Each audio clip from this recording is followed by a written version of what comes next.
रहीम बेटा जी, आज का हमारा 22वां लेक्चर है and we are going to finish the chapter by this topic that is importance of cyanobacteria. याद रखें, किंगडम मोनेरा जो था ना बेटा, उसके अंदर यानी मोनेरा के अंदर दो तरह की चीज़ें थी जिनको हम कहते थे बैक्टीरिया, ठीक है, एंड ये बेसिकली यू बैक्टीरिया और आर्चियो बैक्टीरिया। हमने बात की थी, यू बैक्टीरिया मतलब ट्रू बैक्टीरिया और आर्चियो बैक्टीरिया मतलब प्रिमिटिव बैक्टीरिया। तो जो उसके अंदर दो तरह के यानी एक सेपरेटली बैक्टीरिया एंड एक और कैटेगरी है जिनको हम कहते हैं साइनोबैक्टीरिया। याद रखें, ये बैक्टीरिया थोड़े से डिफरेंट हैं दूसरे बैक्टीरिया से, क्योंकि हम अभी डिस्कस करते हैं कि ये कैसे कैसे डिफरेंस है। सबसे इंपॉर्टेंट बात ये है कि ये फोटोसिंथेसिस कर सकते हैं और ये फोटोसिंथेटिक ऑर्गेनिजम्स हैं और यूनिसेल। अच्छा, फोटोसिंथेटिक है। आप कहा सर बैक्टीरिया भी तो फोटोसिंथेटिक थे ना, आपने बात की थी बेटा, कीमोसिंथेटिक और फोटोसिंथेटिक बैक्टीरिया, याद है। लेकिन वो बैक्टीरिया सल्फर बेटा हाइड्रोजन सल्फाइड इस्तेमाल करते थे, वो वाटर इस्तेमाल नहीं करते थे और वो ऑक्सीजन देते थे, लेकिन ऑक्सीजन नहीं देते थे, वो सल्फर प्रोड्यूस करते थे। ये ऑक्सीजन हम डिस्कस करेंगे इनका सारा। तो ये फोटोसिंथेटिक हैं और ये प्रोकैरियोट्स हैं। क्या है बेटा? प्रोकैरियोट्स। तो ये बुनियादी बातें आ गई सारी। इनको, ये फोटोसिंथेटिक हैं, इनको ब्लू ग्रीन एल्गी भी कहा जाता था। क्या कहा जाता है? Blue green algae. Short MCQ आ जाता है कि इनको ब्लू ग्रीन एल्गी भी कहते हैं। क्यों कहते हैं अभी हम इसके बारे में डिस्कस करेंगे, ठीक है जी। ये प्रिमिटिव यानी ये प्रोकैरियोट्स हैं। प्रोकैरियोट्स कौन से हैं? इनमें मेम्ब्रेन बाउंड ऑर्गेनल्स नहीं होंगे, इनके अंदर वो सारा सामान न्यूक्लियस वगैरह नहीं होगा, प्रॉपर न्यूक्लियस नहीं होगा। अच्छा, इनका साइज जो है, यानी साइज अगर हम बात करें तो वो वेरी करता है 1 से 10 माइक्रोमीटर इन डायामीटर्स का। ये सारी उनकी इधर देखें, उनकी इंट्रोडक्शन बताई जा रही है। फोटोसिंथेसिस, खुराक इस तरह लेते हैं, प्रोकैरियोटिक सेल पाया जाता है। याद है ना, आपने बात करते हैं नंबर 1 सेलुलैरिटी, यानी कौन सा सेल है और कितने सेल हैं, सेलुलर ऑर्गेनाइजेशन, वो भी हम पढ़ते हैं। दूसरे नंबर पे आप बात करते हैं मोड ऑफ न्यूट्रिशन, खाना कैसे लेता है। तीसरे नंबर पे आप बात करेंगे कि इसके अंदर कौन कौन सी इस शेप्स, अगर हम बात सही है ना, तो आपने देखा कि इसकी फोटोसिंथेटिक ऑर्गेनिज्म है, मोड ऑफ न्यूट्रिशन खुद ऑटोट्रॉफ है। दूसरे नंबर पे प्रोकैरियोटिक सेल है, साइज इसका इतना वेरी करता है डायामीटर के अंदर, लेंथ में ये डिफरेंट हो सकती है, ठीक है। अच्छा, अब बेटा आ गई है हम शेप की बात। शेप के अंदर मैं आपको दो बातें बताऊं। ये बेटा यूनिसेलुलर के तौर पे भी एग्जिस्ट करते हैं, यानी एक ही सेल होता है और कोई नहीं होता। उसके अलावा यूनिसेलुलर के अलावा बेटा ये कॉलोनीज भी बनाते हैं, कॉलोनियल भी है, ये भी ऑर्गेनाइजेशन पाई जाती है। और तीसरी फिलामेंटस, यानी कि ये लंबे लंबे धागे भी बनाते हैं। और लंबे लंबे धागे जिस तरह तस्बीह होती है ना, आप समझे, और लेकिन आप ये समझे कि तस्बीह के दाने आपस में जुड़े हुए हों, ये नहीं वो धागा ना हो सिर्फ, यानी आप तस्बीह बिस्मिल्लाह ऐसे पढ़ते रहे, वो हिले ना, वो साथ साथ तस्बीह के दाने जुड़े हुए हों। तो उसको हम फॉर एग्जांपल इस तरह कह देते हैं, ये देखें जी बेटा, ये सेल्स हैं और ये उनके लंबे लंबे धागे हैं और इनके रास्ते में जगह जगह पे इनके अंदर कुछ और बातें भी होती हैं, वो हम बात करेंगे। यानी फिलामेंट्स में क्या हुआ, एक लंबा फिलामेंट है जो एक एक सेल ने बनाया हुआ है और उसके गिर्द म्यूसिलेजिनस शीथ है, यानी एक कवर है, एक म्यूसिलेज, एक चिपचिपा सा मटेरियल है जो उन सारे सेल्स को आपस में जोड़ के रखता है। पता लग गया? समझ आ गई जनाब बेटा? ये समझ आ गया? तो ये इनकी शेप जो है वो हो सकती है। उसके बाद एक कुछ एक्स्ट्रा बातें भी हैं बेटा। इनके अंदर जो सेल वॉल होती है वो ग्राम नेगेटिव सेल वॉल होती है और आप अच्छी तरह जानते हैं कि ग्राम नेगेटिव सेल वॉल का मतलब क्या होता है। ग्राम नेगेटिव सेल वॉल वो याद है ना, ओ भाई, जिसके अंदर 2 लेयर्स थी, 2 प्लाज्मा मेम्ब्रेन की लेयर थी और पेप्टिडोग्लाइकन थोड़ा था और ग्राम स्टेनिंग। हमने सेल वॉल की 2 टाइप्स पढ़ी है बेटा। अच्छा, उसके बाद बेटा ये इनके अंदर नो फ्लैजेला, इनके फ्लैजेला नहीं होते। फिर सर ये मूव करते भी हैं कि नहीं करते? लेकिन ये मूव करते हैं। बेटा मूव ये मुख्तलिफ तरीकों से करते हैं। नंबर 1 तरीका है गैस फिल्ड वेसिकल्स, इनके अंदर छोटी छोटी थैलियां होती हैं जिनमें कुछ गैस है, वो रिलीज करते हैं, मूव करते हैं। नंबर 2, ये जो मूव करते हैं इनकी मूवमेंट होती है ग्लाइडिंग मोटिलिटी। ग्लाइडिंग मोटिलिटी कहते हैं ये किसी सॉलिड सरफेस जो है ना उसके साथ लग जाते हैं, पानी के अंदर ही या जहां पे भी होते हैं, वहां किसी सॉलिड सरफेस, तो अपनी बॉडी को इस तरह मूव कराते हैं, समझ रहे ना, रिंग रिंग के, समझे, मेरे हाथ बांधे हुए हैं और मैं एक दरिया के जो पैंदा है या एक झील है या स्विमिंग पूल है, उसका जो नीचे वाला बेस है उसकी फर्श के साथ साथ ऐसे ऐसे करके चल रहा हूं, सॉलिड के साथ, पानी के अंदर नहीं, पानी के वो तो बटरफ्लाई शेप स्विमिंग हो जाएगी, वो नहीं, सॉलिड सरफेस के साथ साथ। ऐसी ग्लाइडिंग मोटिलिटी बैक्टीरिया में भी होती है, माइकोप्लाज्मास में होती है। माइकोप्लाज्मा के अंदर भी फ्लैजेला नहीं होते, इसलिए कई दफा माइकोप्लाज्मा को ऐसे हिलाना पड़ता है, उसकी जो फ्लास्क होती है उसको हिलाना पड़ता है ताकि वो जो दीवारों के साथ लगे हुए हैं ना वो सारे मिक्स हो जाए अंदर, समझ रहे हैं। तो ये आपको लग गया पता कि सारी इनकी मूवमेंट जो है मोटिलिटी इस तरीके से होती है। अच्छा, अब ये तो जनरल सारी बेटा खुसूसियात थी इनकी। अब मैं ज़रा इस बात को, ये इनके फोटोसिंथेसिस को थोड़ा आपके सामने एक्सप्लेन करना चाहता हूँ। तो यहाँ पे थोड़ी सी हमने डायग्राम बनाई है। तो फोटोसिंथेसिस जो है ना इनका, वो कैसा होता है मैं आपके सामने बना, बेटा याद रखें, एक तो नंबर 1 ये है कि इनका फोटोसिंथेसिस प्रोकैरियोटिक सेल से नहीं, हालांकि ये खुद प्रोकैरियोटिक सेल हैं, देखें ना जी, प्रोकैरियोटिक सेल है ना, लेकिन ये प्रोकैरियोटिक की बजाय इनका फोटोसिंथेटिक सिस्टम यूकैरियोटिक सेल से ज्यादा मिलता है। यानी दे हम कहेंगे, क्या कहते हैं, दे आर सिमिलर, नहीं तो हम कहेंगे इनका फोटोसिंथेसिस इज रिलेटेड, इनका जो फोटोसिंथेसिस है that is related to the eukaryotic photosynthesis के साथ उसके साथ थोड़ी बहुत ही सिमिलैरिटी है। क्या क्या सिमिलैरिटीज हैं वो मैं आपको बता दूं। सबसे पहली बात बेटा, अगर आप गौर करें बैक्टीरिया का फोटोसिंथेसिस अगर आप गौर करें तो बैक्टीरिया के अंदर जो क्लोरोफिल थे ना वो बैक्टीरियो क्लोरोफिल थे, वो ना क्लोरोफिल ए था और ना क्लोरोफिल बी था। यूकैरियोटिक सेल जो प्लांट्स होते हैं या एल्गी होते हैं उनके अंदर जो क्लोरोफिल थे वो क्लोरोफिल ए होता है या क्लोरोफिल बी होता है, उनको यूकैरियोटिक क्लोरोफिल कहते हैं। लेकिन इनके अंदर बैक्टीरिया के अंदर जो क्लोरोफिल होता है वो क्लोरोफिल ए भी नहीं होता और वो क्लोरोफिल बी भी नहीं होता, पर इनके अंदर साइनोबैक्टीरिया के अंदर दे हैव दी, अगर मैं पॉइंट्स बना रहा हूं, they have the chlorophyll A. फिर आप आगे पढ़ेंगे इंशाल्लाह, 2 तरह के बेटा फोटोसिस्टम होते हैं। फोटोसिस्टम क्या है कि क्लोरोफिल मॉलिक्यूल्स आर, अरे अच्छा इली बात, उनके जो फोटोसिंथेटिक पिगमेंट्स थे, अभी आपने कुछ दिन पहले बैक्टीरिया के अंदर न्यूट्रिशन पढ़ी है, जो फोटोसिंथेटिक बैक्टीरिया होते हैं उनके जो क्लोरोफिल थे वो साइटोप्लाज्म के अंदर बिखरे हुए पड़े होते हैं। लेकिन इनके हम कहेंगे फोटोसिंथेटिक पिगमेंट्स यानी क्लोरोफिल वगैरह और बाकी सारी चीजें भी, वो आर अटैच्ड या अरेंज्ड अच्छा लफ्ज है, आर अरेंज्ड ऑन थाइलाकॉइड्स। अब थाइलाकॉइड्स क्या होती हैं आपको पता है, वो कॉइन्स की तरह की छोटी छोटी, पता है ना, जिस तरह आप ये समझे, ये एक थाइलाकॉइड है, ठीक है, एक छोटी सी कॉइन है, एक इसके ऊपर है, फर्ज किया, ठीक है ना, और इनके अंदर क्लोरोफिल अरेंज है, और ये क्लोरोफिल जो अरेंज होते हैं इसका एक पैटर्न होता है। अगर मैं इसको काट के दिखाऊं फर्ज किया तो आप देखें तो ये क्लोरोफिल मॉलिक्यूल्स अरेंज है, इनमें एक एंटीना कॉम्प्लेक्स होता है, एक रिएक्शन साइट, वो आप पढ़ेंगे आगे, अभी उसकी जरूरत नहीं है। लेकिन ये जो क्लस्टर बना है, यानी photosynthetic pigments are arranged in the form of clusters on thylakoid membrane. उस क्लस्टर को, उस अरेंजमेंट को, उस तरतीब को फोटोसिस्टम कहते हैं। क्या कहते हैं? और वो इनके अंदर होता है। और फोटोसिस्टम 2, 2 तरह के फोटोसिस्टम होते हैं, फोटोसिस्टम 1 और 2, इनके बारे में हम अगले से अगले चैप्टर में पढ़ेंगे। अभी आपको पता लग गया कि फोटोसिस्टम 2 इनके अंदर होता है। सही है जी। तो ये इनको चीज ज्यादा सिमिलर करती है यूकैरियोटिक सेल के फोटोसिंथेसिस से, बैक्टीरिया से इनको थोड़ा सा दूर करती है।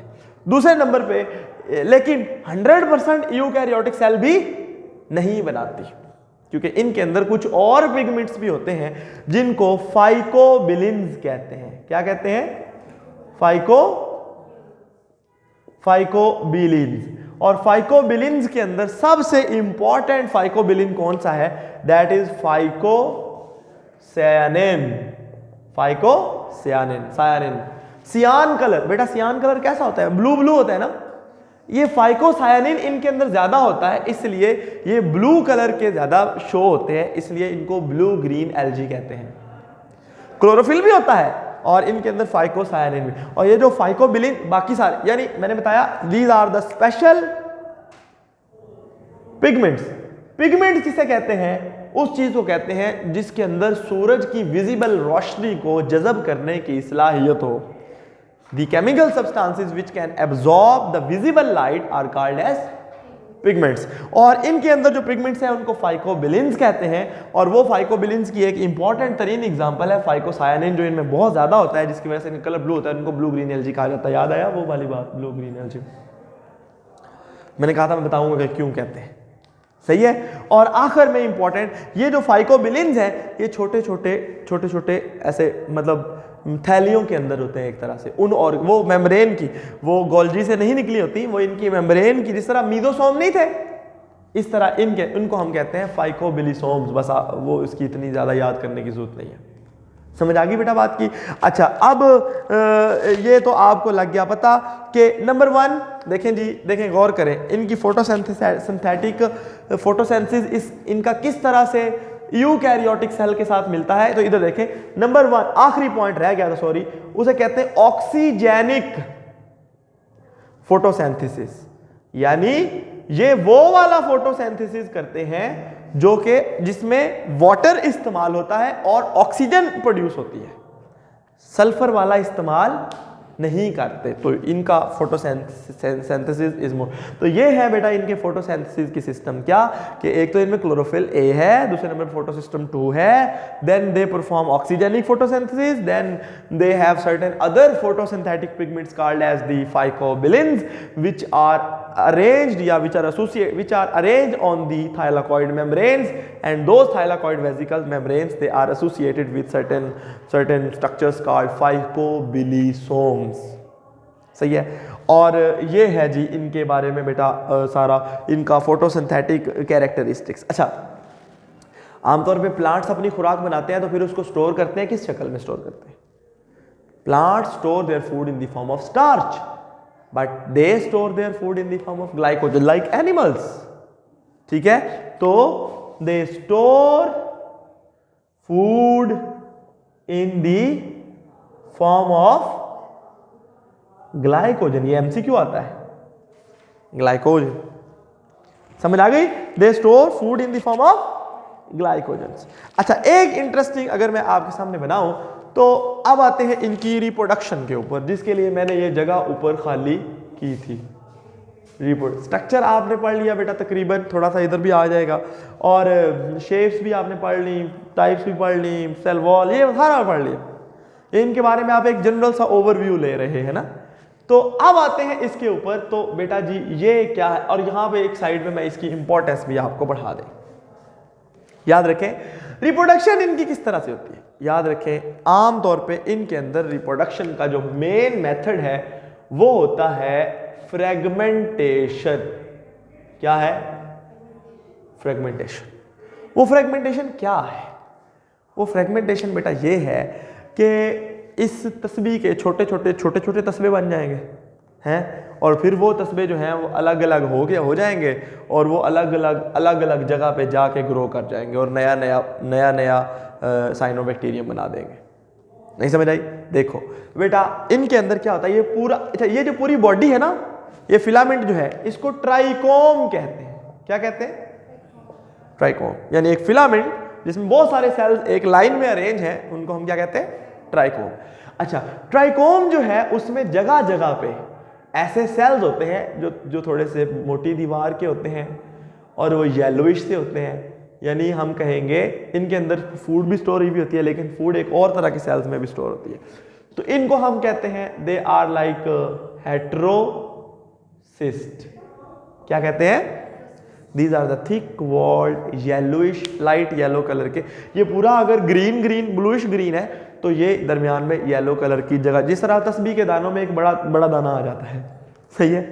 तो फर्ज किया ये है, और इसी तरह एक ये भी हेट्रोसिस्ट है, सही है ना।